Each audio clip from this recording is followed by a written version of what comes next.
단 하나의 정통 정치 팟캐스트 정봉재 정국구 시작하겠습니다. 자, 오늘 함께 하실 분 포털 안녕하세요, 최강욱입니다. 예, 나는 방송을 하면 할수록 점점 살아나는데 목소리가 변화가 확 죽어요. 기운이 없어가지고. 졸려요? 아니요. 벌써 몇 탕이에요 지금? 일단 여러 탕 뛰는 거 기본으로. 아, 진짜 보도자 신기해 정말. 몇 탕을 뛰고도 이렇게 생생하니. 자, 오늘 함께 하실 분 한때 전교조 위원장을 했었고, 그리고 19대 정의당 19대 정의당 국회의원 했고 20대 때 안양이죠. 동안. 예, 동안 의뢰 출마해서 민주당하고 후보 단일화가 됐으면은 될 뻔한 선거를 심재철 의원한테 떨어졌죠. 예. 그때 표차 많이 났나요? 예, 많이 났습니다. 근데 두 민주당하고 정의당 합하게 되면 이기는 선거였어요. 훨씬 월등하게 이겼습니다. 거긴 지역도 좋잖아, 사실. 지역이 심재철 씨가 거기서 사선인가 5선 내리했잖아요. 예, 사선 내리. 제가 그 동네 살았거든요. 근데 분위기가 좀 바뀌었잖아, 이제. 아니, 이거 진짜 바뀌어야 되고 당연히 심재철이 떨어져야지. 심재철 한성교는 진짜 그거는 정말 수치야, 지역에. 예. 근데 심재철을 정말 아니 왜 그 단일화가 안 돼가지고 그 우리 이정국 선생도 몇 번 떨어졌어요. 예. 저 살 때부터 3번인가 4번 떨어졌어. 내리. 아유, 뭐야. 그러면 좀 정리를 해야지. 계속 나와서 떨어지고. 그런데 이제 너 국회의원이지만 교육계 오래 계셨으니까. 예. 교육계 쪽의 활동을 넓히세요. 예. 그래야죠. 그래서 이제 그쪽 지방자치 교육 관련 이런 거 있으면 같이 이제 민주당하고 또 합심을 해서 나가고 그 활동하는 게 훨씬 더 맞으실 것 같아요, 제가 보기에는. 그렇잖아도 19대 때 4년간 국회에서 사실상 교육에 대한 숲만 봐왔잖아요. 예, 네. 교육위원 했었나요? 상임위원회에서만 4년 있었습니다. 예. 그래서 지금은 이제 좀 당적도 정리하고 지금은 살금살금 뭔가 준비를 하시나요? 좋아요. 지금은 이제 숲을 봤기 때문에 예. 나무를 좀 더 자세히 보고 싶어서 한 3개월째 경기도에 있는 학교들 한 20여 곳 주제를 잡아서 탐방하고 있습니다. 그래서 그을리셨구나. 네, 실제로 수업도 참관하고, 그리고 이제 각가지 주제별로 학교들 진행되고 있는 거 학생 동아리나 자치, 인권활동, 학부모회 이런 이제 학교 안과 밖에서 다양하게 이야기들을 들으면서 좀 더 감각을 익히고 있습니다. 여쭤보고 싶은 게 있었어요. 의원님, 의원 되시기 전에, 그러니까 학교 경력으로 마지막 경력이 뭘 하신 거예요? 수원 제1중학교 국어교사였습니다. 국어 선생님이세요? 예. 수원에서요? 예. 저는 전라도에 계셨을 줄 알았어요. 원단 사투리가 아직도 남아 계셔서. 원래 전라도 분이세요? 전라남도시잖아요. 예. 네. 그러니까 좀 진하게 남아있네. 표시가 나시잖아. 그러면 저는 항상 그게 궁금했거든요. 이렇게 현장에서 정말 앞서 싸우시던 운동가분들이 국회라는 제도권 정치로 들어가시면 장단점을 느끼실 거 아니에요. 많이 느꼈죠. 저희가 외견상으로 느끼기에는 저 양반이 저렇게 정장이 깔끔하게 어울리셨나 싶은 외견이 일단 달라지는데 제가 이걸 왜 여쭤보냐면 예전에 이정희 대표가 민주노동당에서 활약할 때 저랑 법대 교수님이랑 일부가 만나가지고 물어봤어요. 국회의원이 되니까 뭐가 제일 달라지느냐. 그러니까 무슨 권력을 휘둘러거나 나대려고 그 사람이 국회의원 된 사람이 아니라는 걸 아니까. 그랬더니 그 친구 얘기는 그때 자료 제출 요구권이라는 게 그렇게 소중하고 좋은 건 줄 몰랐다. 나는 그게 제일 시원하더라, 국회의원이 되니까. 그 얘기를 하더라고요. 박주민 의원한테 물어봤어, 또. 너는 국회의원 되니까 뭐가 제일 좋디? 그랬더니, 그전에는 내가 길거리에서 아무리 뛰어다니고 말을 해도, 언론이 안 받아주다가. 신문에 날까 말까 했는데 국회의원이 되니까 확실히 내 스피커가 커지더라. 그거 두 가지 얘기를 하더라고요. 의원님 어떠셨어요? 저도 그 두 가지는 동시에 같이 느꼈습니다. 뭐가 더 컸다는 건 없어요? 저 같은 경우는 거기에 좀 더 보탠다면은, 교육운동을 하고 정계조 활동을 할 때는, 저희들이 현장의 목소리를 아무리 외쳐도 실질적으로 1대1로 그것을 담당하는 교육부나 장관을 포함해서 당사자들하고는 이야기할 수 있는 기회가 거의 없었어요. 예. 교육부 과장만 해도 힘들었잖아. 그런데 이제 장관하고도 그런 교육 문제에 대해서 1대1로 논의할 수 있는 이런 여건이 굉장히 좋았고요. 그럼에도 불구하고 구조상 여러 가지 일들을 많이는 못했습니다만은 거기에 하나를 더 보탠다면은 자세였습니다. 네. 이 정교조 위원장 출신이고 오랜 교육운동 경험이 있으니까 국회에 들어와서 저런 모양을 보이는 거다라는 지적이나 인상을 받지 않기 위해서 자세가 훨씬 더 조심스러워졌고 걸음걸이부터 시작해서 말투까지 그리고 복장까지가 조심을 안 할 수가 없었습니다. 그게 저 혼자만 욕을 얻어먹는 거라면 모르지만은 함께 왔던 그런 분들까지를 이렇게 싸잡아서 이 욕을 먹게 할 수는 없었기 때문에 아주 극심할 정도로 조심했었어요. 그런데 아니 이런 거에 뭐냐면 제가 끼어들어서 잠깐 얘기하면 자칫 잘못하면 이런 게 있거든요. 운동권 진보 진영의 찌질이들 이런 이 선입견들이 있어요. 그걸 이제 그 선입견을 한 방에 깬 게 이제 나 같은 사람들인데 내가 맨날 댄디 진보가 가서 내가 맨날 그러잖아. 난 당신들보다 돈도 많아. 차도 좋아. 제일 중요한 게 뭔 줄 알아? 그러니까 뭐예요, 그럼? 당신들보다 잘생겼어. 근데 그렇지 않게 선입견을 갖고 진짜 뱁새 눈을 뜨고 쳐다보는 사람들이 많았어요. 그렇겠죠. 뭐라도 흠집을 하나 잡으면 상임위에 실제로 들어가서 논의를 하는데 아무 관계없는 이 의제인데도 불구하고 저 앞에 앉혀놓고 이제 정교조에 대한 비난과 비판부터 하는 거예요. 그걸 한 3개월 정도를 겪었어요. 그러니까 그걸 여쭤보고 싶었어요. 저 지금 저 자유한국당, 새누리당 이 사람들은 아예 전교조가 나라를 망친다고 선언하면서 매번 선거를 하는 사람들 아니에요. 뭐 심지어 애들을 전교조로부터 구하겠습니다. 뭐 이따위 소리를 하는데 그런 사람들을 눈앞에서 하는 사람들을 보시고 그걸 견뎌야 되잖아요. 그렇습니다.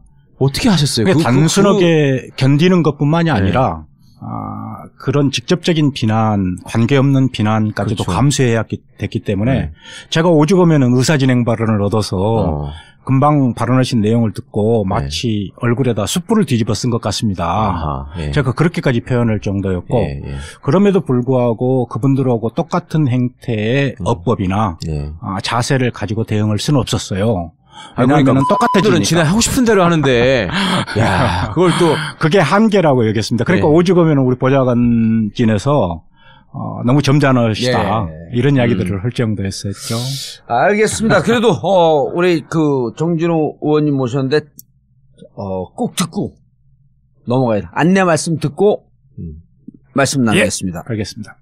우리가 이벤트를 하나 마련했습니다. 매번 하던 건데 이제 정권 교체 촛불 때문에 일정이 밀렸고 못 하고 있다가 기업과 약속의 길 세월호 둘레길이죠. 2016년 6월 24일 그러니까 이번 주입니다. 이번 주 토요일 오후 2시 단원 안산교육청에 들렸다가 그런 교실을 보는 거죠. 그리고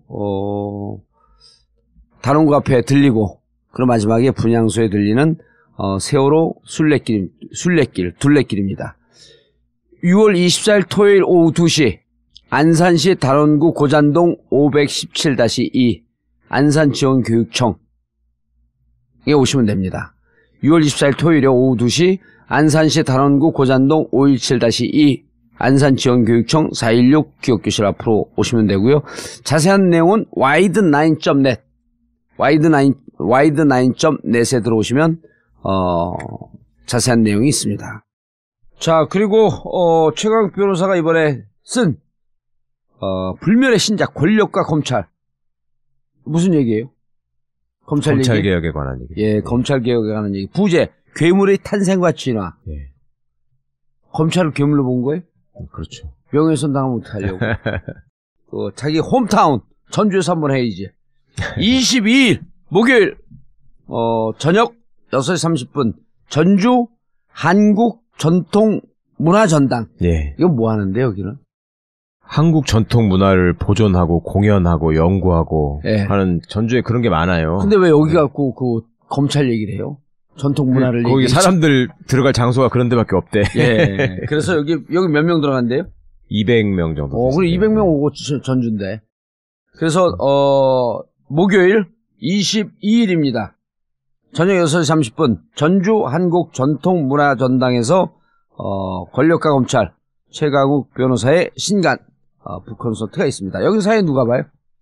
없어요. 그냥 혼자 하는 안호영 의원이 그냥 찬조 출연하고요. 안호영 의원. 네. 예. 검찰 개혁에 대해서 좀 재밌게 샬샬샬 푸니까 북콘서트에 많이 참석해 주시기 바라겠습니다. 그리고 벙커 하우스 웨딩문이요. 그리고 전국구 벙커 대관문이 대관하면 한 150명에서 200명 정도 들어갈 수 있고 작은 규모로 한 10명, 15명 정도도 대관 가능합니다. 그리고 전국구 광고문의 02-948-1519 02-948-1519로 해주시기 바라겠습니다. 새벽 2시에 깨어났나. 딱히 고민이 있어서 그런 건 아니다.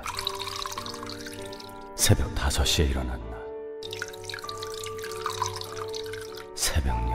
아우, 이 인간이 잠도 못 자게 화장실을 들락거려. 남성 활력과 전립선 건강 하루 한 알로도 충분합니다. 소팔메토, 옥타코사놀, 아연, 비타민 A, D, E까지 하루 영양 기준치 100%를 꽉 채운 메가셀 남자의 활력. 지금 바로 인터넷 검색창에 메가셀 남자의 활력을 검색해보세요. 새벽 2시에 깨어났나. 딱히 고민이 있어서 그런 건 아니다. 새벽 5시에 일어났나. 새벽 6. 아우, 이 인간이 잠도 못 자게 화장실을 들락거려. 남성 활력과 전립선 건강 하루 한 알로도 충분합니다. 소팔메토, 옥타코사놀, 아연, 비타민 A, D, E까지 하루 영양 기준치 100%를 꽉 채운 메가셀 남자의 활력. 지금 바로 인터넷 검색창에 메가셀 남자의 활력을 검색해보세요. 영부인 김치, 좋은 재료와 최고의 맛으로 이미 많은 분들의 찬사를 받았습니다. 김치명인 박영자 선생님의 손맛. 전북 진안 고원에서 생산된 100% 국내산 최고급 재료로만 담궈진 영부인 김치. 한 번 드신 분이 다시 찾는 비율이 90%를 넘는 식단의 절대 강자 영부인 김치. 인터넷 검색창에서 영부인 김치를 검색하거나 02-948-1519 02-948-1519로 주문하세요. IMTV 마켓, imtv.or.kr, imtv.or.kr에서도 구매하실 수 있습니다. 영부인 김치.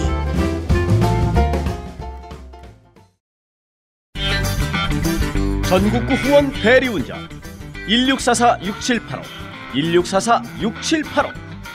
정치가 풀려가는 것 같아 한 잔, 기분 좋아 한 잔, 미래에 희망이 생겨서 한 잔. 아무리 그래도 과음은 하지 마시고요. 딱 한 잔이라도 하시게 되면 반드시 전국구 대리운전을 이용해주세요. 전국구 후원 대리운전 1644-6785 1644-6785.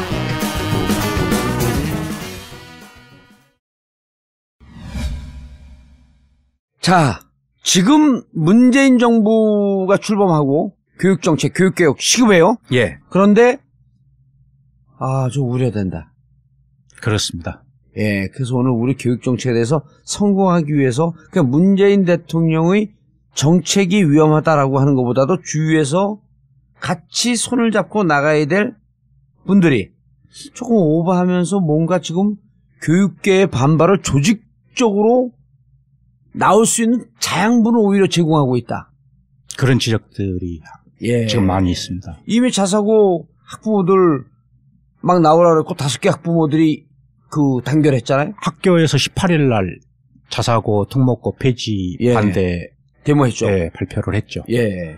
근데 그게 5개 학교에 국한되는 게 아니라 이후에는 제가 들여다본 사이트나 이런 데서는 굉장히 그분들의 결집 현상이 나타나고 있는 것을 봤어요. 굉장히 우려스러운 지점 중에 하나입니다. 어떻게든 이걸 막아내고 자사고를 지키고. 교육이 사실상 큰 줄거리에 대한 이 국민적 합의나 이런 게 없이 그때그때 필요한 내용들을 땜빵식으로 이렇게 해온 체제이지 않습니까? 예. 그래서 국민들의 이 교육이 변해야 된다는 요구는 누구나 다 하셔요. 그런데 오랫동안 그렇게 유지되어 온 체제이기 때문에 굳어진 현상들이 있고 거기에 또 부응하는 분들이 있고 이런데 가장 중요한 것은 현재 학생들을 대상으로 이어지는 것이기 때문에 그 피해는 고스란히 학생들에게 돌아갈 수밖에 없다는 거죠. 문제죠, 네. 그래서 특히 이제 문재인 정부가 출범하고 난 다음에는 국민적 여망이 굉장히 높고 지금까지 해오신 것들에 대해서 많은 박수도 받고 있고 교육계 내부에서도 제가 만나본 이 교육계 내부나 학부모들이나 바깥까지도 교육에 대한 변화에 대해서 굉장한 기대를 가지고 계셔요. 그런데 그 기대가 만족할 만한 수준의 변화로 이어지기 위해서는 우선적으로 필요한 것들이 있는데 그런 현상들이 좀 안심하고 기대할 만한 수준이 아니라 염려를 더 자극하는 이런 형태로 자꾸만 나타나고 있어서 이제 안타까운 거죠. 가장 이제 대표적인 경우가 얼마 전에 있었던 뭐 일부 교육감님들이 특목고 자사고 폐지. 전격적으로 선언해버렸어요? 2019년, 2020년이라고 말씀하시거든요. 근데 첫 번째는 2019년, 20년은 지금 교육감님들이 다시 당선돼야 된다는 것을 전제로 하는 거고. 선거가 18년이니까. 그렇죠. 그러네.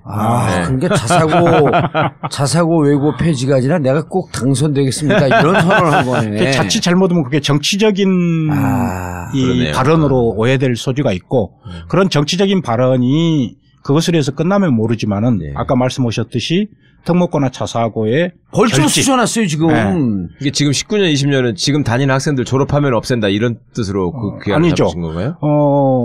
지금 1학년들이 19년 돼도 3학년인데? 초중등교육법 시행령에 보면은 자사고 특목고는 지정되고 나서 5년마다 한 번씩 평가를 해서 심사에 재지정을 하도록 하고 있죠. 그럼 지정을 안 하면 되는 거구나. 19년은 어느 지역이에요? 19년이 제일 먼저 도래하는 것이 경기도입니다. 그다음에 20년이 계속 이제 19년부터 20년까지가 전국에 있는 이 84개 특목고 자사고에 대한 평가가 이루어지는 이게 거죠. 서울보다 경기도가 먼저 생긴 거예요?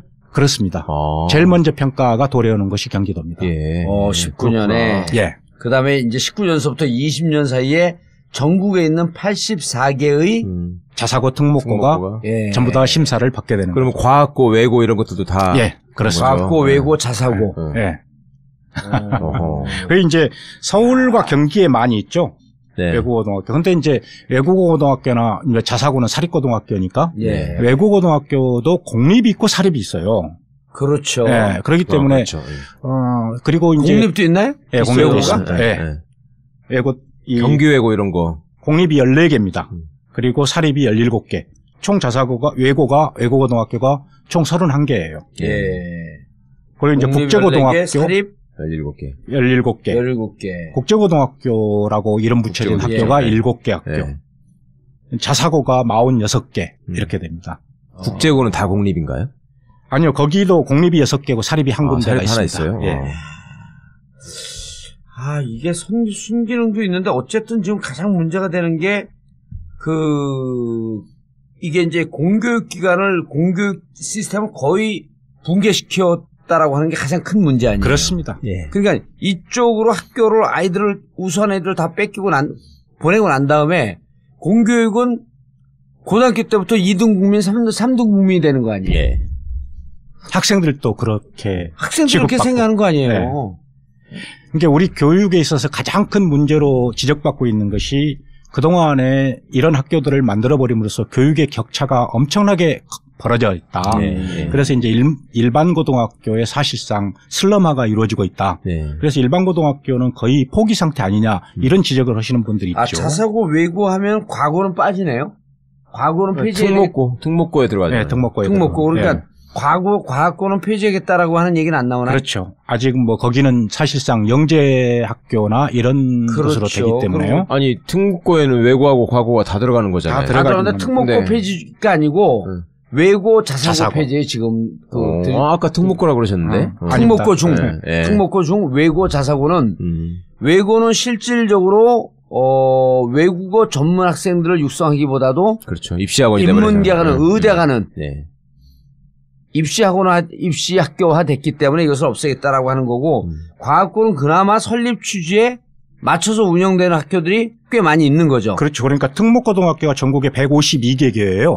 그런데 이제 거기서 아까 말씀드렸던 외국어고등학교, 국제고등학교를 빼고 나머지 과학고등학교, 예술고등학교, 체육고등학교, 마이스터고 이런 학교들이 이제 있는 거죠. 근데 거기는 사실상 이 설립 취지에 맞게 운영이 되고 있는 거 아니겠습니까? 그래서 외고와 자사고가 가장 큰 문제다. 그렇죠. 국제고등학교까지. 고등학교도 문제가 많던데요. 2학년 때 그 무슨 지나가는 게 있다 보니까 3학년 교육이 이상해져 버리고 그것도 다 또 의대 가려고 또 이상한 짓 하고 이래가지고. 의대 가긴 하죠, 사실은. 순수과 기초과학을 좀 해줬으면 좋겠는데. 그러니까 아까 말씀드렸듯이 교육 격차가 벌어지는 게 계층 간의 문제, 그다음에 도농과 도시와 농촌 간의 문제, 그리고 이런 현상들이 돈에 의해서 사실상 성적이 이 좌지우지되는 이런 현상이 국민들에게는 불공정하게 보이는 거잖아요.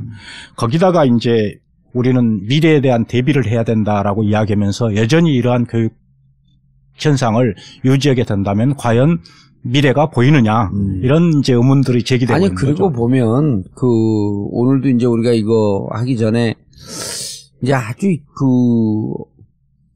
고통스럽게 좀 이율배반적인 삶을 살 수밖에 없는 사람들이 있어요. 뭐냐면 진보적 가치관을 갖고 있는데 공교육 일반 공립학교, 사립학교 이런 데 보내면 일반 학교죠. 그럼 이게 뭐 대학교 제대로 못 갈 것 같으니까 애들은 공부를 좀 잘하고. 그러니까 어쩔 수 없이 자사고 보내는 사람들이 꽤 있어요. 요즘 저한테 문자 무지하게 많이 와요. 나는 자사고, 외고 이런 거 있는 거 반대한다. 근데 어쩔 수 없이 애가 가고 싶어서 놓는데 실질적으로 애가 그냥 일반 학교 갔으면 공부도 안 하고 뭐 성적도 떨어지고 대학도 제대로 못 갈 것 같은 두려움이 있다. 그러면 자사고 정책, 외고 정책 없애야 되는데 없애려면 또 대안이 뭐가 있냐. 현실적으로 불안한 거죠. 현실적으로. 그러면서 학부모들 만나면 뭐라 하냐면 왜 여기가 좋습니까? 그러고 자기가 다른 학부모들에게 여쭤본다는 거예요. 국영수 시간이 일반 학교보다 많아서 좋습니다. 그러니까 이미 학원이 됐거든요. 그렇습니다. 근데 이 국영수를 배워서 좋은 대학 가야 되겠다는 기대 때문에 국영수 중심으로 고등학교 교육이 돼서는 안 된다고 생각하면서도 어쩔 수 없이 쫓아낸다는 거야. 제가 2014년 자료를 국회에 있을 때 보니까 제가 쭉 확보를 해서 보니까 전체 수능에 응시했던 학생들을 전체로 놓고 봤을 때 일반 고등학교 학생들이 수능 응시자의 90%였고 그다음에 외고 자사고 출신들이 10%였어요. 근데 그 학생들이 우리가 흔히 이야기하는 스카이, 서울대, 연대, 고대 진학률을 보니까 거기서 다 싹쓸이 하는 거 아니에요? 10% 전체 고등학교 학생들의 10%밖에 안 되는 학생들이 그 스카이에 진학한 확률이 48%였어요. 그러니까 이건 이런 불공정성은 이루 말할 수가 없는 거죠. 그러니까 90% 학생들이 그 정도 들어가야 되는데 10%밖에 안 되는 학생들이 서울대, 연대, 고대에 48% 진학했다. 이건 그럼 나머지 그 90% 중에 52%가 나온 거야. 그렇습니다.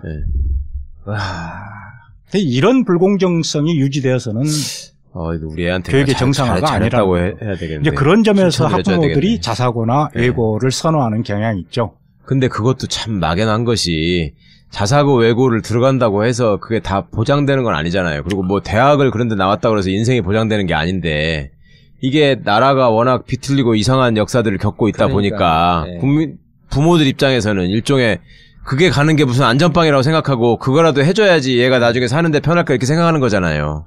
자사고 그게 너무 속상하더라고. 자사고나 외고고등학교가 없었을 때는요. 실질적으로 일부 부유층의 학부모들이 중학교 이후에 이제 좋은 대학 가기 위해서 사교육에 뭐 집중하고 막 그런 현상이 나타났었어요. 그것만으로도 사회 문제가 됐었지 않습니까? 근데 자사고나 외고고등학교가 설립된 이후에는 요즘에는 특히 이제 강남 지역을 중심으로 오는 학부모들은 초등학교 4학년 때부터 이미 세팅을 합니다. 그래서 중학교 때까지 내신에 대한 모든 것들을 다 완비를 해버려요. 자사고를 가기 위한. 그 자사고뿐만이 아니라. 특목고를 가기 위한. 그래서 중학교 1, 2학년 때까지 심지어는 대학 가기 위한 수학 1, 2를 6바퀴 돌린다고 이야기합니다. 그래야지. 그리고 나머지 시간은 뭐 하느냐. 애들이 그게 뭐가 되는 거야. 나머지 시간은 이제 요즘에 그 종합생활기록부에 들어가는 자율활동. 이것을 위해서 투자하는 거죠. 그렇습니다. 그것도 또 가야 하고. 그러니까 지금 현재 입시제도화나 이런 데서는 일반기 고등학교 학생들과 자사고 외고 출신들과는 상대가 안 되는 거죠. 그러니까 이런 거예요. 그 전에 이게 이제 평준화돼 있을 때 대학 가려고 하면 좀 노력하는 게 이제 경쟁에 본격적으로 붙는 게 고1, 고2쯤서부터 붙기 시작하는 거거든요. 물론 이제 그 외고, 특목고, 과고 생기기 전에. 그러면 애들이 사실은 고등학교 때까지 뭐 이렇게 뭐 쭉 공부하다가 그때부터 붙으니까 한 2, 3년 정도 고생하는 거거든요. 근데 외고하고 과학고가 생겼을 땐 중1서부터 애들이 중1 때부터 이제 준비를 해. 근데 자사고가 생기고 나니까 경쟁이 점점 치열해졌고 초등학교 4학년으로 이 경쟁이 내려간 거야. 그러니까 예전에 평준화 이전에 중학교 입시를 없앤 적이 있거든요. 60년대 후반 70년대 초반에 중학교 입시를 왜 없앴냐면 초등학교 2학년 3학년서부터 그렇죠. 애들이 과외를 해야 되는 거야. 그렇죠. 대학생처럼 고3 수험생처럼 공부하니까 중학교 입시 없애자.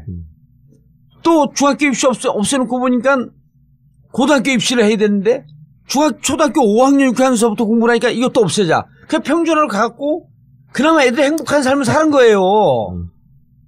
아니 우리 고등학교 때도 물론 그 얘기 옛날 얘기지만 고2 2학기 때부터 공부합시다. 그래 마음 먹고 서울대 가는 애들이 있다니까. 그렇죠. 예전에는. 근데 지금 초등학교 4학년 때까지 가갖고 중학교 한 2학년 때쯤 마음 잡고 우리가 공부하려고 그러면 주위에 있는 학부모들이 그런다잖아요. 이미 늦었어요. 그렇죠. 꼭 그렇지도 않던데요. 저도 자식 대학 보내본 입장에서 나중에 해도 다 지가 할만하면 가던데 뭐. 당신 애들은 일단 머리가 좋잖아. 아니 그건 아니에요. 우리 애들이야말로 촌에서 그냥 막 다닌 건데 저는 지금 선생님 말씀 들으니까 막 나는 진짜로 애들을 방치했구나. 사실은 대치동 이렇게 한 번씩 놀러가서 사람들 얘기를 들으면 그런 말씀 들었거든요. 이미 초등학교 4학년 때부터 판가름이 난다. 그때 어떻게 말하자면 부모가 다져놓고 만들어놨느냐에 따라 달라진다는 얘기를 하는 거예요. 그래서 제가 참 속으로 정말 별짓을 다 한다 이렇게 생각을 했는데 실제로 그렇게 되고 있구나. 실제 그렇게 됐고 아니 저는 이런 얘기할 자격이 있어요. 왜냐면 우리 아들은 대전에 있는 대학을 갔어요. 국토의 안정적 균형 발전을 위하여 대전에 있는데 갔고 그럼 걔는 한 2등급까지 올라갔는데 별로 뭐 이렇게 공부하는 게 중요하지 않다고 대학 들어갈 때는 3.5등급쯤 됐는데 떨어질까봐 5등급 들어가는 대학으로 등급 높구만. 하향 지원해갖고 또 학교 들어가면서 처음으로 대학교 1학년 입학하면서 장학금도 받아와요. 그러더니 2학기 올라갈 때는 F가 한 서너 개. 아니 그런데 그래도 행복하게 살아요 우리 아들은. 그럼요. 그렇죠. 행복하게 사는 게 중요하지. 교육이 사람을 변화시키는 건데 교육이 시험 봐서 줄 세우기를 하는 형태로 작용을 하고 있기 때문에. 최근에 대입병이라는 말이 생겼더만요. 그러니까 그렇게 부모들의 어떤 프로그래밍과 닥달에 의해서 만들어진 학생들이 대학에 가서 자유롭게 대학 1학년을 거치고 나니 얘들이 그 다음에 나는 뭘 해야 되나 이게 이제 완전히 비워버린다는 거예요. 그렇죠. 그럴 수밖에 없죠. 대일병이에요? 대이병. 대학교 1학년까지는 정신없이 놀다가 합격했다는 성취감. 그다음에 대학생이 됐다라는 걸 놀다가 막상 2학년이 되니까 이제 그러면 이제부터는 학원을 어디를 또 다녀야 되지? 뭐 이런 것들이 이제 나는 여태까지는 학원을 다녔으니까. 그렇죠. 그런데 그래서 대학생들이 다시 학원을 가잖아요. 또. 그러니까 우리 아들은 대학교 2학년 됐거든. 1학년 때 그렇게 놀고 F 받고 그러더니 지금은 밤을 새워서 과제를 해요. 그건 내가 너 미쳤냐니까 아빠 나 이거 놀러 가면 안 돼. 숙제해야 돼. 맛을 들인 거지 이제. 막 해 이거를. 그리고 우리 건물에 와갖고 어디 뭐 공간 하나 빈데 아빠 우리가 이게 내가 경영학을 공부하는데 여기 옆가에 소주방을 만들면 이게 터질 것 같은데. 사업구사까지 벌써.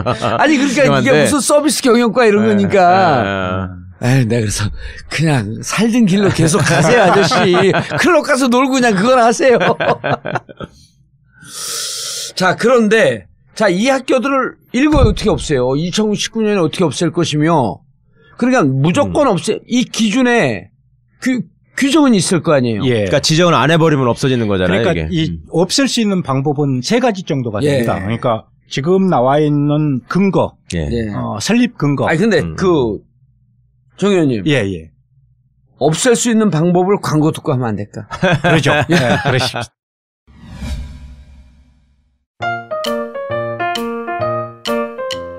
보험 모두 다 가입하고 계시죠? 그런데 잘 계산해 보셨나요? 아마 그렇지 않았을 겁니다. 하지만 따져보세요. 조금만 따져보면 훨씬 큰 도움이 됩니다. 정봉주의 전국구가 신뢰하는 마이보험 체크. 이미 가입한 보험이나 신규 보험도 가장 좋은 조건을 체크해서 찾아드립니다. 인터넷에서 마이보험 체크를 검색하세요. 전화 문의는 1800-7917, 1800-7917. 마이보험 체크. 간단하지만 재테크의 첫걸음입니다.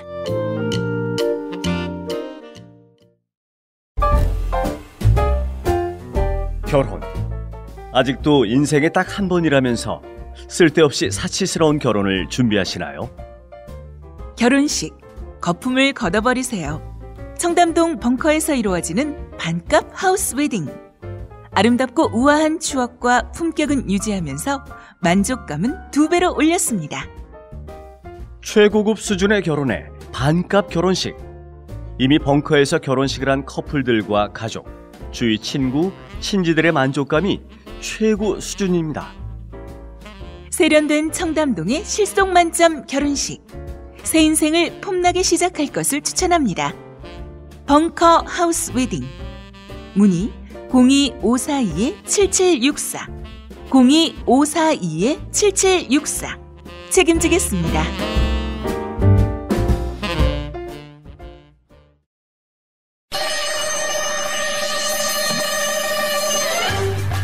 전국구 에어컨. 사무실, 업소, 빌딩, 관공서, 냉난방이 필요한 그 어디에나 전국구 에어컨. 제품 선정, 설계부터 시공까지, 그리고 에어컨 세척까지 전국구 에어컨.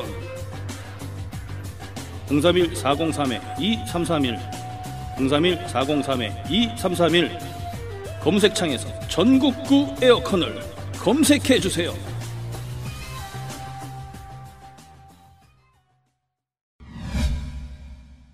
자, 없앨 수 있는 방법.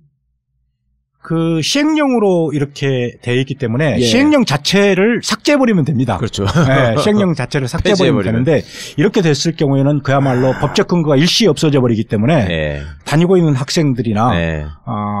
이후에 지금 2015년 개정 교육과정에 의해서 지금 중학교 3학년들이죠. 예. 그 학생에 대한 학생들이 대학 입시를 예고하는 제도가 3년 예고제잖아요. 그렇죠. 그러면 지금 없애버린다 갑자기 그러면은 지금 중학교 3학년 학생들은 대학을 바라봤을 때 그러면 특목고나 자사고를 가야 되는지 말아야 되는지 아하. 이거 굉장히 혼란과 불안을 야기시킬 수가 있습니다. 그래서 문제인 거고요. 그래서 그 부분은 굉장히 좀 힘들지 않겠느냐. 시행령 자체 삭제. 엄청난 이 불안과 반발을 야기시킬 것이다. 이렇게 이야기하고요. 두 번째는 이 입시 제도입니다. 고등학교 입시 제도가 전기와 후기로 나누어서 이 학교에는 우선 선발권을 주고 있어요. 전기에서 이 학생들을 모집하고 넘쳐나서 떨어진 학생들이 일반고로 가도록 해놓고 있어요. 그러면은 이 학생들에게는 사실상 특혜를 주는 거잖아요. 예. 그러지 않고 전후기 동시에 지원을 하게 된다면은 그래서 넘쳐나더라도 그걸 추첨제로 해버린다든가 이렇게 해버리면은 문제가 상당 부분 완화될 겁니다. 아니 그럼 전기에 내가 자사고를 신청을 해요. 예.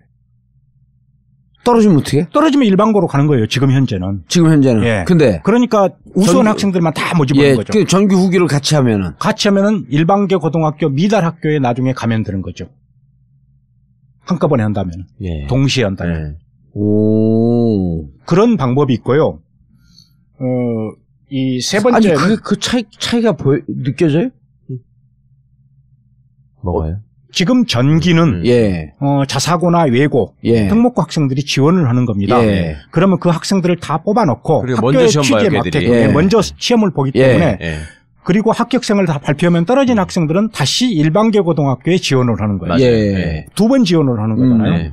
그런데 이 제도를 전후기를 통합해서 실시를 해버리면은 일반계 고등학교와 자사고 특목고가 한꺼번에 보는 거 아닙니까? 그렇죠. 그러면 자사고나 특목고에서 추첨을 하든지 뭘 하든지 해서 떨어진 학생들, 이 학생들은 학교 고등학교 정원이 있기 때문에 일반계 고등학교에 미달학교가 생긴다는 거예요. 그 학교로 가면 되는 겁니다. 불이익을 받을 수밖에 그렇죠. 없다. 네. 그렇게 했을 때는 일반고 자사고의 학생들도 원하는 학생들을 추첨 형식이라든지 이런 걸 하고 나머지는 일반고로 가서 거리가 먼 학교로 오히려 가야 되는 이런 불이익이 있기 때문에. 그러니까 그것 때문에 내가 혹시 이거 경쟁률이 세면 뭐 일반고 갖고 좀 열심히 하시 그러면서 그렇죠. 일반고로 갈 가능성도 좀 열린다. 네. 이제 세 번째는 시행령에 나와 있듯이 5년마다 한 번씩 재평가를 하도록 돼 있으니까 그 재평가를 정확하게 하면 됩니다. 왜냐하면은 애국고등학교나 자립형 사립고등학교의 설립 취지라는 게 있잖아요. 학교라는 것은 설립 취지에 맞게 운영이 돼야죠. 그러면 외국어고등학교면은 외국 능력을 함양시키고 그런 인재를 기르는 학교. 가서 입시 전문으로 공부하는 게 아니고. 그렇죠. 내가 정말 중국어 공부했고 중국어 특성화된 무슨 삶을 살겠다. 네. 혹은 그런 계열의 대학에 가겠다면 오히려 인센티브를 주는 것까지도 검토해 볼 필요가 있습니다. 그런데 그렇지 않다 막상 가보니까 그냥 뭐 의대 가기 위해서. 네, 입시학원이 돼 있는 거죠. 그래서 설립 취지에 맞게 운영되느냐, 아니면 설립 취지를 벗어나서 운영을 하고 있느냐, 이 현상은요, 지금 시도교육청들이 단순하게 폐지만을 주장할 게 아니라 외국어고등학교나 자립형 사립고등학교가 지정된 이후에 그 학교 학생들의 대입 현황만 딱 뽑아서 발표를 하면은 얼마만큼 이 학교들의 왜곡되고 있는 교육을 하고 있는가. 입시 중심의 수업을 했다. 그렇죠.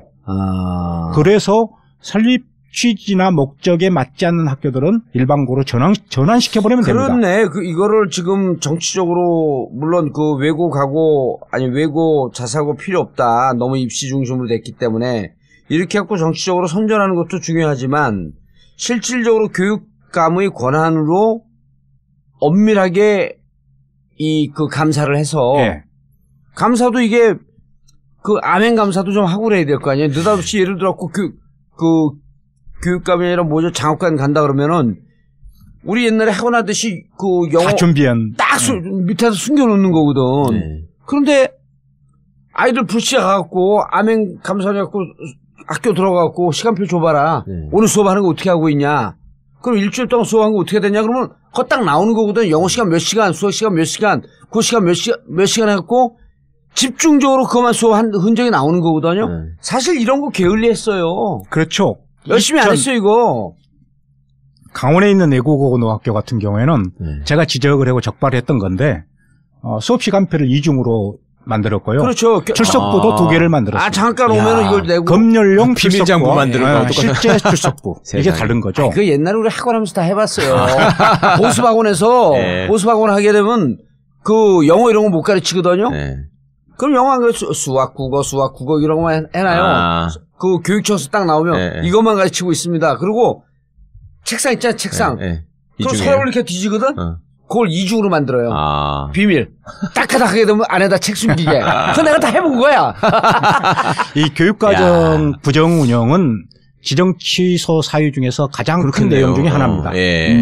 왜냐하면은 설립 목적이나 취지를 벗어나서 운영되지 않도록 하기 위해서 그런 조치를 만들어 놓은 거거든요. 그런데 이제 그런 것은 아주 즉흥적인 걸로 해서 이렇게 추려낼 수 있지만은 사실상 재평가를 할 때는 평가 지표가 교육부에서부터 내려가고 그 평가 지표도 설립 취지에 맞게 운영되고 있는지에 대해서 아주 정확하게 볼 수 있는 지표들로 구성되어 있어요. 2014년에 실제로 그랬습니다. 그러니까 2013년에 삼성 부회장 아들이 다니는 학교가 영훈국제중학교라는 학교에서 성적 조작, 저기 미아리에 있는 성적 조작, 회계 부정, 그 다음에 뭐 입시 부정 이런 현상들이 나타났거든요. 그래서 그 학교가 문제됐을 때 없애라, 재지정을 취소해라, 지정을 취소해라. 그러니까 당시 서남수 교육부 장관이 하는 얘기가 다른 법률적 근거가 없습니다. 5년마다 재평가를 할 수밖에 없도록 돼 있는데. 그리고 이거 교육청 관할 아니에요. 그렇죠. 교육부 관할이 아니고. 그래서 이제, 즉시 지정 취소할 수 있는 사유까지를 만들었는데, 뒷날의 이야기지만 그것이 잘못 운영됨으로써 그것까지도 사실상 교육부의 승인을 받도록 하는 시행령으로 바뀌고 말았어요. 근데. 그때 황우여. 그렇습니다. 교육부 장관 있을 때, 기억이 나네. 근데 이제 문제는 평가. 그때 교육감 누구였었어요? 서울은 조희연 그리고 조희영 교육감 막 싸우고 그랬던 기억이 나는데. 네, 조희영 교육감이 싸워서 지정 취소를 하려고 이제 다른 특목고나 자사고 이렇게 했을 때 예. 엄청난 반발에 부딪혔고, 그래서 결국은 황우여 장관이 시행령을 정부에서 개정을 해버려가지고 교육부의 동의를 얻도록 사실상 허가제로 바꿔버린 거죠. 그런데 문제는 그것은 그 이후의 일이고 그 앞서서 경기에서 제일 첫 번째로 동산고등학교라는 데가 예. 안산 동산고 심사를 받게 됐습니다. 그 자사고인가요? 예. 예. 안산 동산고 유명해요. 예. 그런데 그때 교육부에서 내려간 평가지표와 교육청이 세계 교육청이 합동으로 만들어낸 평가지표로 평가를 했는데 기준 미달 60점 이하가 나왔어요. 그런데 거기서 첫 번째 받는 학교였기 때문에 거기서 적절한 조치, 단호한 조치를 취했어야 되는데 그게 어떻게 된 건지는 모르지만 다시 재지정이 돼버렸습니다. 그러고 나니까 서울에서 재지정을 해서 하려고 할 때, 평가를 해서 하려고 할 때 문제가 엄청난 반대에 부딪혔던 거죠. 그렇죠. 네. 아니 그때 교육감이 누구였었는데 저기는 동산고는? 여기는 지금 현재 교육감님이십니다. 이재정 교육감이 2014년입니다. 2014년 하반기인가요? 네. 그럼 뭐 교육감 되자마자 아니에요, 네. 그때가. 그러네요. 네. 4월에 되시고 하반기에. 6월에 됐죠, 6월에 되셨죠. 그래서 이제 그런 부분이 굉장히 아쉽죠. 예. 근데 지금 이제 이 교육 특히 이제 초중고등학교 교육 아쉽다는 게 아니고 안산에 있는 동산고등학교가 예. 기준 점수에 미달했는데 그럼 이거는 당시에 원칙을 적용해갖고 이것을 지정 취소를 했어야 되는 거 아니에요? 그렇습니다. 제가 그 해에 전국에 있는 이 학교들, 시도교육청들 국정감사를 하면서 그때 의원이셨잖아요. 평가지표를 내려온 대로 해가지고 다른 뭐 경북이니 뭐니 이런 지역에 지역교육청에서 자사고나 외국고등학교 평가를 해보니까 거의 절반 가까이가 기준점수에 미달되는 거였어요. 그럼 교육감들이 그때 없앴으면 절반은 없앴을 겁니다. 아니 근데 교육감들은 그럼 직무유기를 한 거 아니에요? 저는 그렇게 생각을 합니다. 왜 그렇게 해놓고 이제 와갖고 이걸 84개를 한꺼번에 없앤다 그러면서 정권에 부담을 주냐고. 나름대로 이제 뭐 사정은 있었고 나름대로 그렇겠지만은 우리가 이야기했던 특목고 자사고가 입시하거나 됐고 특권 교육화됐다. 예. 이것을 없애야 된다라고 하는 이야기는 어제 오늘의 이야기가 아니거든요. 예. 그런 점에서 본다면은 그때 첫 조치를 잘했더라면은 굉장한 변화가 있었을 것이다. 저는 이렇게 보고 지금 이런 상태에서 새로운 정부가 문재인 정부가 교육의 변화를 추진해 가야 되는 과정에서 자칫 먼저 정책적으로 뭘 일방적인 폐지하겠다 이렇게 하게 되면은 오히려 반대 세력을 규합하거나 혹은 그와 같은 내 생각에 조금 다른 생각을 가지고 있는 분들을 자꾸 들뜨게 만들어서 앞으로 개혁을 추진해 나가는데 큰 발목을 잡는 장애연이 될 수 있다. 이런 걱정을 많이들 하고 있습니다. 아니 문재인 대통령의 공약이 자사고 외고 폐지하겠습니다. 예? 다른 야당 의원들도 야당 후보들도 그렇게 했죠. 자사고 외고 폐지하겠다는데 엄밀히 따지면 자사고 외고가 규정대로 설립 목적 취지대로 운영되지 않으면 그 부분에 대해서 문제 제기를 하고 절차가 이렇게 되잖아요. 그 부분에 대해서 문제 제기를 하고 벌점을 받으면 벌점을 받고 뭐 긍정적 평가를 받으면 평가를 받는데 분명한 건 현재 규정이 5년마다 한 번씩 재지정을 할 수 있게 되어 있는 거 아니에요.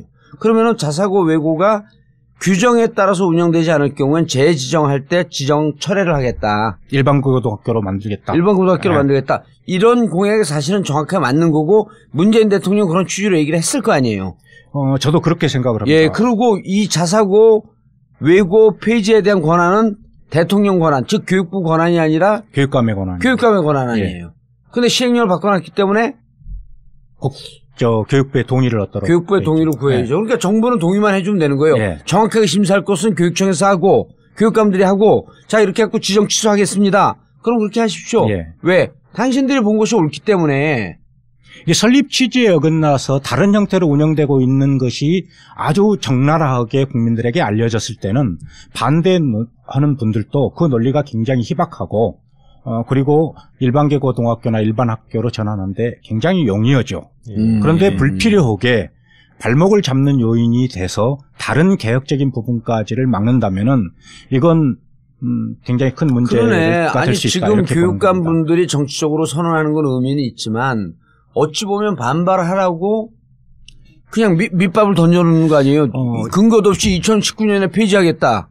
2020년에 폐지하겠다. 정확히 얘기하셔야죠. 이게 그 기준에 설립 취지에 맞지 않으면 하나씩 차근히 넘어가겠다 하면서 이렇게 규정과 원칙을 지키면서 가야 되는 거 아니에요? 무슨. 그렇습니다. 아니, 그러니까. 예를 들어 학부모들이 반발 안 하면 괜찮아. 예. 그럼 하고 없애버려. 나한테도 하고 없애버리고 싶어. 그런데 학교가 입시하거나 하지 않고 정말 자사고 취지에 맞게 운영되는 학교들도 있을 거 아니에요? 그렇죠. 그리고 거기에 학생들이 존재한다는 사실 아닙니까? 그러니까요. 예. 그렇기 때문에 더욱더 신중을 기해야 되는 것이고, 예. 교육정책의 변화가 자칫 우리 학생들을 실험용으로 만들어버린달지, 피해자로 만들어서는 이건 올바른 교육정책이라고 할 수 없는 겁니다. 그 학생들과 학부모들까지가 수용할 수 있는 방안으로 변화가 이루어지고 개혁이 됐을 때 저는 교육이 올바른 방향으로 발전할 수 있다 이렇게 보는데 어느 날 갑자기 선언하듯이 해버리면 굉장한 혼란과 반대를 부추겨버리는 거거든요. 생길 때는 근데 갑자기 만들어 놓고 예. 없앨 때는 또 그런 시간을 가지고 이렇게 해야 된다라고 하면 생길 때는 변화가 만들 수 있죠. 왜냐면 학생이 없으니까. 아니 그러니까 그러면 결국은 말하자면 만들어 놓으면은 일종의 기득권을 가진 사람들이 생기고 당연히 거기에 저항하는 사람이 생기기 마련이고 선의의 피해자도 있을 수 있는 것인데 네. 그렇다고 해서 이거 그냥 언제까지 또 놔둘 수도 없는 일이잖아요. 그런데 언제까지 놔둘 수 없는 게 그 서서히 이제 일반 학교로 전환할 수밖에 없는 게 네. 설립 취지에 안 맞게 운영되는 데들이 한 70-80%예요. 그 대부분 그럴 것 같아요. 진짜. 그러니까 네. 이거 규정을 엄밀히 따져서 네. 원칙을 지키면 된다는 거야. 원칙을. 네. 특히 교육 개혁이나 교육의 변화는 대단히 정교해야 되고 네. 그리고 어느 날 하루아침에 바꿔버리는 것은 엄청난 혼란을 야기할 수 있거든요. 교육은 틀면은 30년을 보고 틀어나가는 거예요. 왜냐하면 한 세대에 영향을 주는 거기 그렇습니다. 때문에 우리처럼 이 교육을 잘 이해하지 못한 사람들한테 이런 얘기가 좀. 아니, 사실은 교육 분야에 대해서 이게 다 학생들이 있고 자기가 학부모라고 생각하니까 많이 안다고 생각하는데 사실은 보면 진짜 모르는 게 교육이에요. 그럼요. 그리고 제가 2004년도 이해찬 총리 청문회 할 때 제가 청문위원이었거든요. 그 양반 교육부 장관 될 때? 총리 청문회요? 총리요. 총리 될 때. 네. 그 양반이 98년도에 교육부 장관을 했었고 2004년은 총리 청문회 하는데 그때 반대하는 의원들이 이해찬 총리 안 된다. 그러면서 뭐라 그러냐면 하나만 잘하면 대학 들어간다고 하면서 대한민국 교육을 망쳐놓은 사람입니다. 이해찬 세대 얘기하면서. 이해찬 세대 얘기를 하면서. 그리고 그때 이해찬 세대 그리고 무슨 연금 문제 때문에 그 교사들이 다 옷을 벗었다는 거예요. 수천 명이. 근데 보니까 그게 이해찬 총리가 만들어 놓은 것 때문에 한 게 아니고 그때 교육부 정책을 잘못 발표해갖고 불안한 교사들이 옷을 벗은 거예요. 무슨 연금 문제. 그러니까 이해찬 총리가 한 것도 아닌데 독박을 쓴 거야. 그리고 그 분위기를 만든 교장들이 있었어요. 교총도 있었고. 근데 이제 하는데 그때 그 얘기를 하면서 그때 뭐 우리가 교육 정책을 좀 잘못하고 너무 신중하지 못하겠습니다. 그래서 자기가 잘못했던 걸 받아들이더라고. 그 내가 이제 쉴 때 점심 먹을 때 아니 의원님, 후보님, 그때 당시에 이렇게 조직하고 문제했던 교장들이 있잖아요. 왜 그 교장들이 문제 있었고 그 사람들이 조직적으로 음해했다 이런 얘기를 왜 안 합니까? 그랬더니 내가 그때 이해찬 총리 보고 존경을 한 거예요. 그때 교육부 장관 출신 아니야. 제가 교장들을 비판할 수 있죠. 그분들 다 퇴직한 사람들도 있고 현직에 있는 사람들도 있는데 이 교장을 비판하는 순간 이 교장에게 교육을 받았던 학생들 그 학부모들 이분들을 싸잡아서 다 비판하는 거기 때문에 교장을 비판할 때는 지극히 신중해야 한다. 교사들 비판할 때도 신중해야 된다. 그래서 그때 마지막으로 이런 얘기를 하는 거예요. 교육정책을 바꿀 때는 30년 동안 변화하는 거기 때문에 30년 뒤에 어떤 결과가 나올지 몰라서 교육정책은 정말 신중하게 지금 바꾸는 게 30년 뒤에 결과가 나온다. 그래서 신중하게 교육정책을 해놔야 된다. 그러니까 이게 대못 박듯이 지금 교육정책을 그 자석을 만들어 버렸잖아요. 이 사람들 교육에 대한 두려움 없이 그냥 만들어 버린 거야. 어쩔 수 없어. 근데 만들어졌단 말이에요. 우리는 이것을 다시 대못을 뽑을 때는 정말 신중하게. 왜냐면 거기 학생이 있기 때문에. 그렇습니다. 그래서 야 언제까지 폐지하겠다. 설립 취지에 맞지 않게 운영하게 되면 그것은 공립학교로 전환하겠습니다. 아니 그리고 또 다른 한편의 그 교육개혁의 문제라고 하는 것이 그 교육관료들의 문제도 심각하잖아요. 지난번에 그 개돼지 발언 그 선수도 그 교육부 관료였고. 그러니까 그 공무원 사회를 잘 모르던 분들이 공무원들을 실제로 접해하고 나서 제가 이렇게 겪어보니까 제일 실망하는 조직이 외교부고요. 외교관이라고 하면은 퍽이나 그럴싸하게 보이는데 막상 그 안에서 돌아가고 있는 그 사람들의 관행이나 사고방식이나 이런 거를 보면은 진짜 그 들이 많거든요, 외교부에. 막 하면 거짓말하고. 그러니까 이게 뭐 군인 검사 이게 제일 나쁜 것 같은데 알고 보면 더 심한 사람들이 있어요. 그리고 또 들여다보고 나서 실망하는 또 대표적인 조직이 교육 관료들이더라고요. 어떻게 교육을 담당하는 사람들이 저런 사고방식에 저렇게 썩어있냐 이런 얘기들을 많이 하시던데 이거 어쩌면 좋아요. 예산은 또 갈수록 많이 쓰고. 교육계 지금까지의 이 체계가 교육행정 체계가 위에서부터 내리꽂으면 그냥 학교까지 상명하달식으로 전달되는 거였어요. 거기에 문제를 제기하는 세력은 이단 세력화해서 계속해서 사회적 성토를 받았던 겁니다. 그 중에 이제 대표적인 게 뭐 교원단체, 뭐 정교조 같은 경우. 지 않겠어요? 이게 개인적으로도 그렇습니다. 그래서 지금은 어떤 형태로든지 교육이 변화되어 가는 것을 국민들은 뭘로 느끼냐 하면은 학교에서 느끼는 거예요. 학교에서 뭔가 변화가 일어났을 때, 교육이 변하고 있구나. 요걸 느끼는 것이고, 그 학교의 변화를 수용해서 입시제도라든가 하는 교육 정책을 만들어 가야 되는데, 밑으로부터의 요구가 아니라, 위에서의 생각. 요것으로 교육이 만들어지니까, 이런 뭐 자사고가 생겨났고 애고고등학교가 생겨나고 그랬던 거 아니겠습니까? 그 당시에 애고고등학교가 만들어지고 막 그럴 때도 뭐 이조 전 장관 그 예전에 김영삼 정부 이후에 이 수요자와 공급자로 나눠서 교육을 분리를 했잖아요. 수요가 있는 곳에 공급을 만든다. 이래서 만들었던 거예요. 완전히 경제 이론이에요. 그렇죠. 완전히 경제 이론이죠. 노동경제학자. 그런 소위 수월성 교육 운운하면서 옛날 저기 학교를 원하니 만들어주마. 그게 이런 형태로 오면서 입시학원화 되고 사실상 교육 생태계 전반을 다 흔들어버린 겁니다. 그래서 학생들한테 학교 선택권을 뺏어면 어떻게 합니까? 그러면서 평준화를 반대했던 거예요. 그렇죠. 학생들이 선택해서 갈 수 있는 학교를 만들자 그러면서 사실은 어찌 보면 무척 그럴싸해 보이잖아요. 그럴싸한 논리를 그런데 이것이 서열화되어 있지 않고, 이 학교의 특성은 이게 좋아, 저 학교의 특성이 이게 좋아가 아니라, 서울대 갈 수 있는 학교, 고대 갈 수 있는 학교, 연대 갈 수 있는 학교를 선호하게끔 학교를 서열을 만들어버린 거예요. 그러니까 이게 자사고, 외고, 그 과고 이렇게 만들어 놓은 거거든? 그럼 누구든지 그 서열화 상층에 있는 학교를 가려고 그럴 거 아니에요? 그걸 만들어 놓은 다음에 학교를 완전히 공교육을 망가뜨려 놓은 상태에서 이게 학교 선택권이다. 이러고 얘기를 해버린 거예요. 대학 서열이 깨지지가 않으니 참 갈수록 이게 더 그렇고. 아니 그러니까 우리나라 그 68년 파리 그 뭡니까 그 교육혁명처럼 1대학 2대학 했고 그냥 다 그 국립대화 시켜갖고 그냥 뺑뺑으로 들어가면 안 돼요 대학을. 이제 대학 정책도 제가 이제 의원님도 이렇게 경험을 해보셨지만은 제가 대학 정책 관련해가지고 굉장히 많이 부딪혔어요.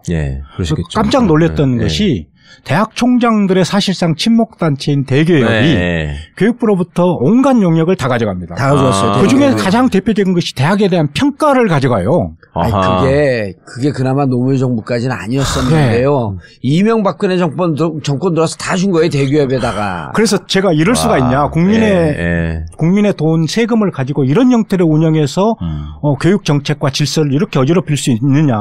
하다못해 대교협이 기타 공공기관이라도 지정을 받아라.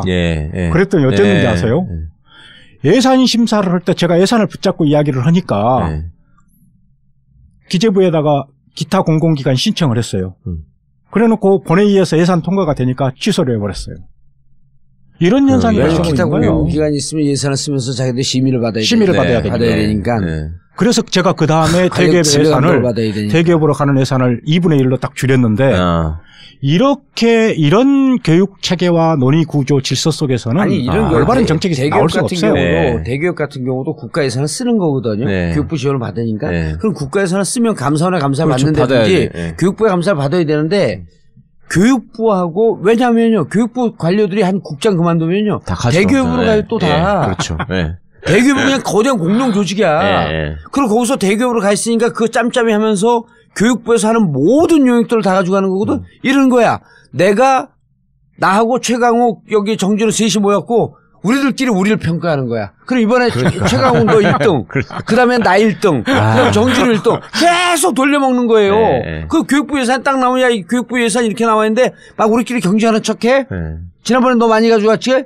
이번엔 너 조금 가져가. 알았어, 다음에 나 많이 줘. 이러면서 짬짬이 해갖고 교육 예산도, 교육 지원 예산도 다 그 자기들끼리 나눠 먹죠. 그런 돈을 가지고 대학을 또 통제를 하니까 실제로 돈을 가지고 이조 장관이 돌아다니면서 대학 총장 직선제를 없앴어요. 그렇죠. 압박에서. 없애야지 돈 준다 해가지고. 그렇죠. 그러니까 이 대학 정책도 그렇고 전반적인 교육 정책들이 지금까지 그런 형태로 주물럭거려 왔어요. 정유라 같은 2대 사태가 난 거 그 명문사학 100년의 명문사학 2대가 무너진 게 교육부 예산 때문에 무너진 거거든. 그렇죠. 예산 딱 주고 야 정유라 넣을 거야 안 넣을 거야. 넣겠습니다. 그럼 정유라 넣기 위해서 니네 그 팀 만들어 총장이야. 그러니까 지금 그 서울구치소에서 2대 교무회의가 열리잖아요. 정유라 사태를 보면 딱 하는 거예요. 우리 학부모들이 그렇게 분노하고 있는 정유라 사태가 나타났던 기본 원인이 교육부가 예산을 갖고 대학을 통제했다는 거. 그러니까 교육부에서 교육부를 잡고 있는 교문수석을 잡고 있으니까 최순실이 교문수석을 통해서 교육부를 조져. 그 교육부가 직접 또 관리하십시오. 그러니까 2대 총장 연결시켜주고. 최순실이 2대를 쥐고 흔들었었던 기본적인 게 교육부가 예산을 갖고 학교를 통제한 거. 그리고 그 뒤에는 거대 조직인 대교육이 있었던 거예요. 교육부 좀 적폐 덩어리야 정말. 온갖 기득권 집단. 동창회는 동창회대로 그 무슨 이사장들은 이사장들대로 그러지. 총장들은 총장대로 그러지. 학부모들은 학부모대로 그러지. 관료들은 관료대로 그래서 저는 그러지. 지금 교육이 문재인 정부에서 올바른 방향이 설정되도록 도와주려면은 그 책임을 맡고 있는 뭐 교육감님들부터 시작해서 뭐 대학 총장님들도 마찬가지입니다만 특히 초중등 교육에 있어서는 교육감님들이 어긋나고 있는 교육 현상 이런 현상들을 적절하게 국민들에게 알려주시면 됩니다. 이걸 뭐 하겠다 하는 게 내가 보니까 이제 느낌이 오네. 2018년 교육감 재선을 앞두고 이벤트성 정책을 지금 남발하고 있는 거예요. 자사고 외고 없앤다 그러면 그 일반 학교는 좋아하거든요. 근데 없앨 수 없어. 없애는 것도 기준에 맞게 보면은 정교하게 없애야 됩니다. 예를 들어 정교하게 없애는 것도 이런 거예요. 만약에 60점 아래는 재승인 취소예요. 그러면 예를 들어 59점 나온 데들도 있을 수 있어요. 그런 거는 한 번의 기회로 1년 유예 기간을 줘야 돼요. 55점 되는 데는 없애야 돼.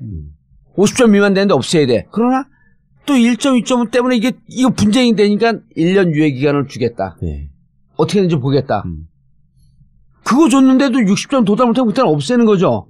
그리고 이런 것을 사회적 공감대를 얻기 위해서 계속 알려줘야 되는 거야. 공개를 해야 됩니다. 공개를 해야 되고. 여기는 이러이런 문제가 있음에도 불구하고 개선의 여지나 노력이 있기 때문에 한 번 더 1년이나 2년의 기회를 줬다. 점수는 59.6이다. 그렇죠. 좀 아깝긴 하다.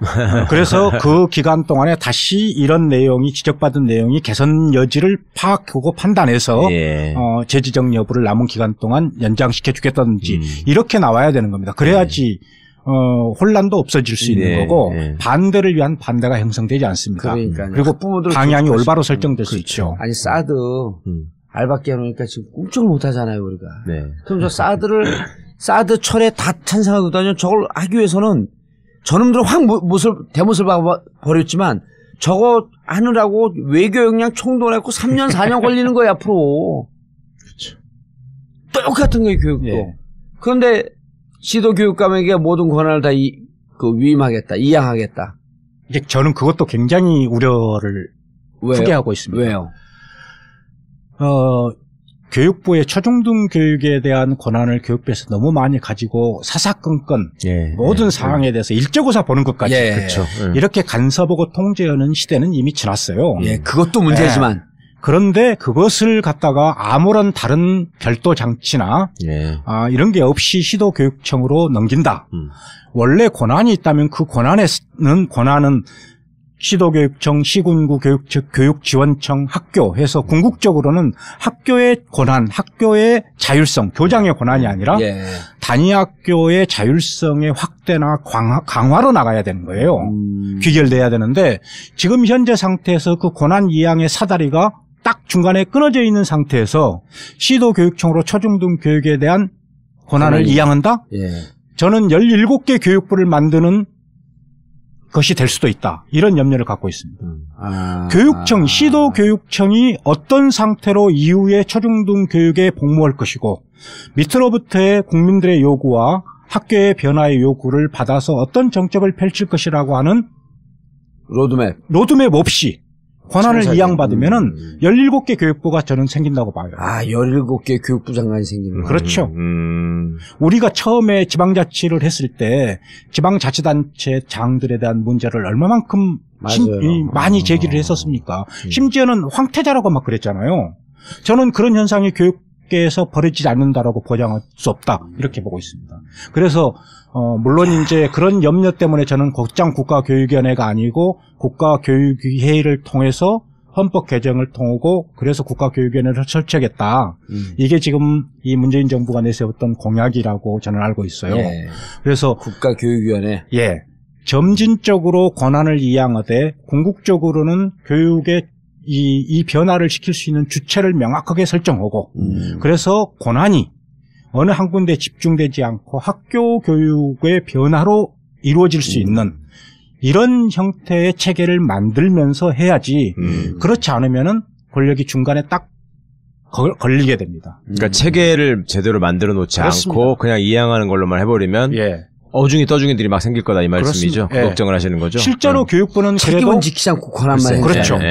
책임이 따라야 됩니다. 그러니까 학교의 자율성이라는 것도 반드시 전제돼야 될 게 자율권을 강화해서 확대해서 주되 그 자율권만큼 책임을 질 수 있는 책임 교육이 이루어질 수 있게 만들어야 되는 거죠. 간단하게 이게 복잡하게 설명하시지 말고 자 교육부 장관이 교육감에게 권한을 이양을 해요.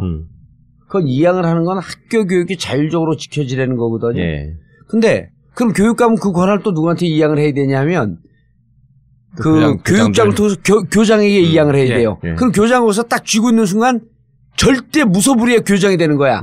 이 교장은 이 권한을 교육 현장 학생들에게 다 이양을 해서 자율적이고 민주적인 자신들의 권한과 책임을 같이 갖는 학교 교육 환경을 만들어야 되는데 이 밑으로 내려가라고 다 내려준 거거든요. 근데 내려가다가 중간에 딱 교장한테 걸리든 아니면 교장 위에 교육감한테 걸리든 그럼 거기가 무소불위의 권력이 되는데 지금 상황에서는 교육감들에게 걸릴 가능성이 높다. 그렇습니다.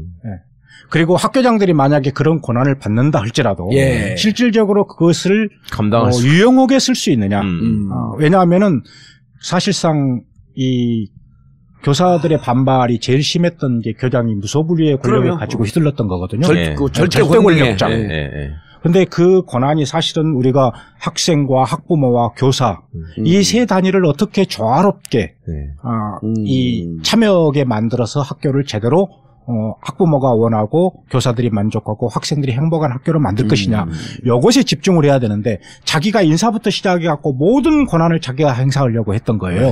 그래서 문제가 발생했는데 지금은 다행스럽게도 혁신학교니 뭐니 하면서 그런 자체적이고 자구적인 노력들이 굉장히 많이 나타나고 있습니다. 그런데 제도적인 뒷받침은 안 되고 있거든요. 학교 운영위원회를 기구로 해서 만들었는데 사실상 지금은 어떻습니까? 교장이 통제하고 있죠. 그렇죠. 교장의 뜻을 합법적으로 추인해주는 기구가 되어버린 거예요. 사립학교 같은 경우는 교장의 전횡을 추인해주는 기구가 된 거지. 플러스 지방에서 정치하려고 껍적거리는 사람들의 통로가 됐더라고요. 그리고 사립학교는 그마저도 심의기구가 아니라 자문기구예요. 자문기구. 그러니까. 근데 공립학교는 심의기구 아니에요. 그러니까 이런 문제들을 어떻게 잘 조화롭게 밑에까지 떨쳐나가게 할 것이냐를 고민하는 가운데서 권한 이양에 대한 이야기가 나와야지 그렇지 않은 가운데서는 우리 교육을 정말 왜곡시켜버릴 수 있는 가능성이 매우 높다.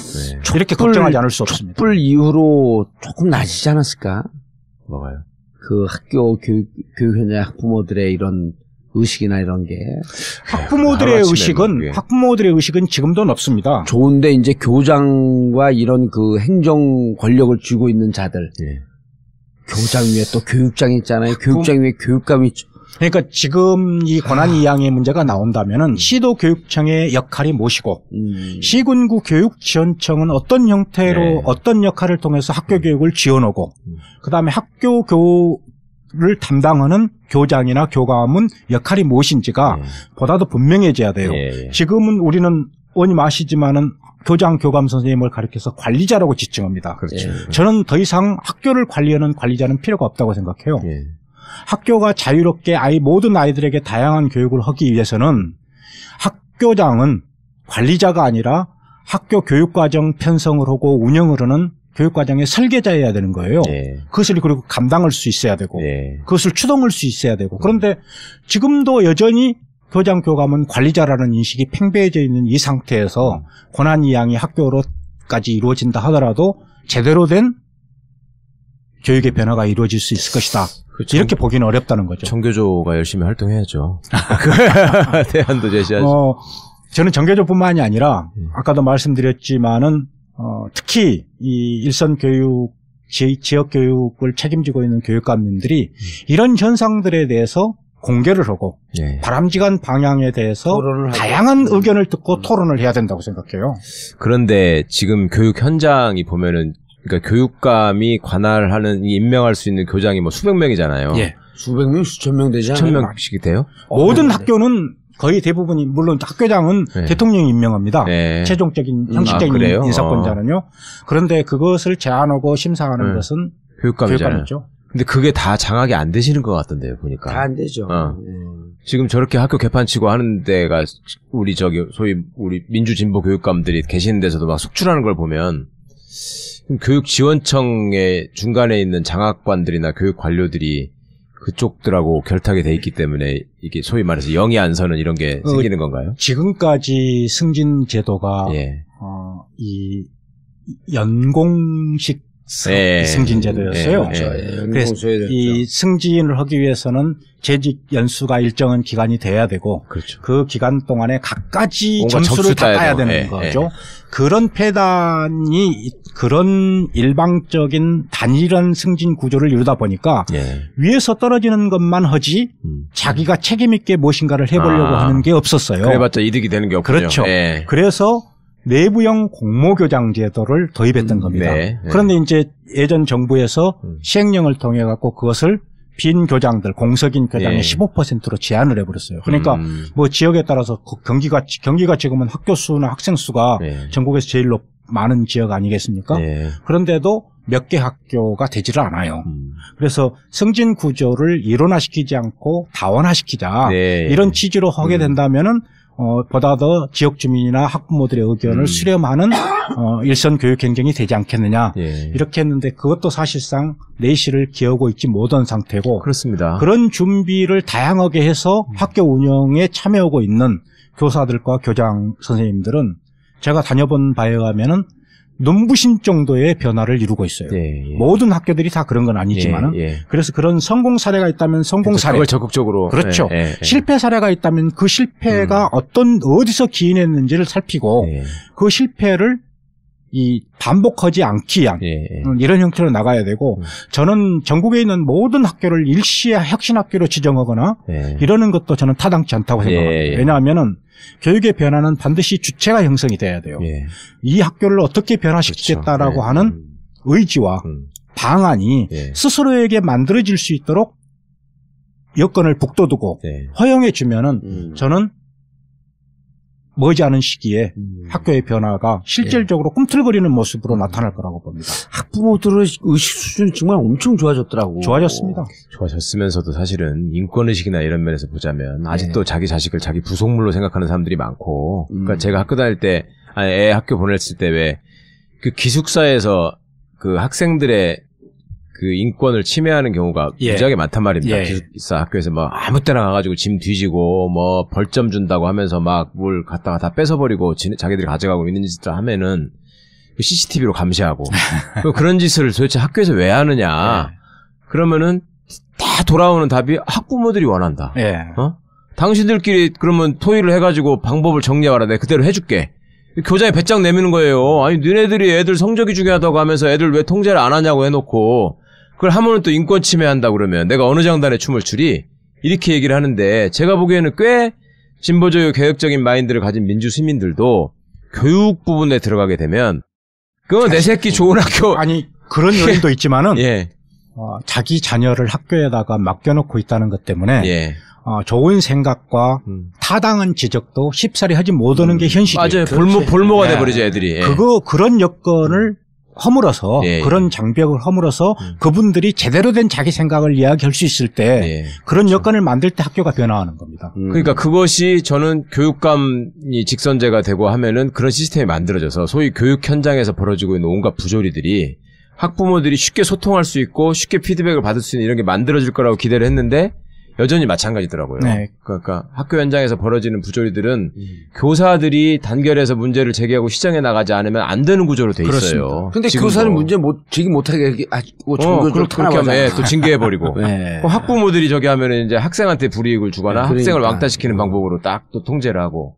그러니까 그 문재인 대통령이 제시한 전교조 합법화. 네. 이것이 중요한 그 지름길 중에 하나예요. 그리고 네. 많은 분들이 네. 교사들 전교조에 가입하라. 오바마처럼.